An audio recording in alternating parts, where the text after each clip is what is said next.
ეს ეგრეთ წოდებული არჩევნები არის იძულებითი. აი ვინც არ უნდა გაიმარჯვოს ამ არჩევნებში ექცევა ამ ჩიხში.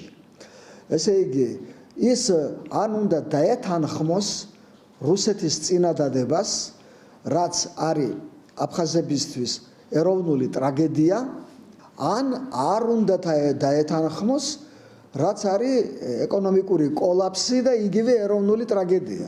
ისინი არ ითვალისწინებენ იმას, რომ აი როგორც აპარტამენტებს ის გეგმა რომ განხორციელებულიყო, მას მოჰყვება აფხაზეთში ძალიან დიდი რაოდენობით რუსების ჩამოყვანა და იქ დასახლება, ზუსტად ასევე ამ აეროპორტის ძირითადი მომსახურე პერსონალი.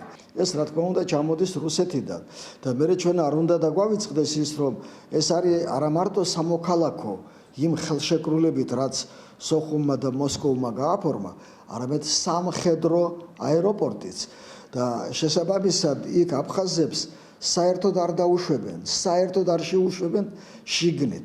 ეს იქნება მთლიანად რუსული აეროპორტი და აეროპორტი არა იმდენად სამოქალაქო, რამდენად სამხედრო.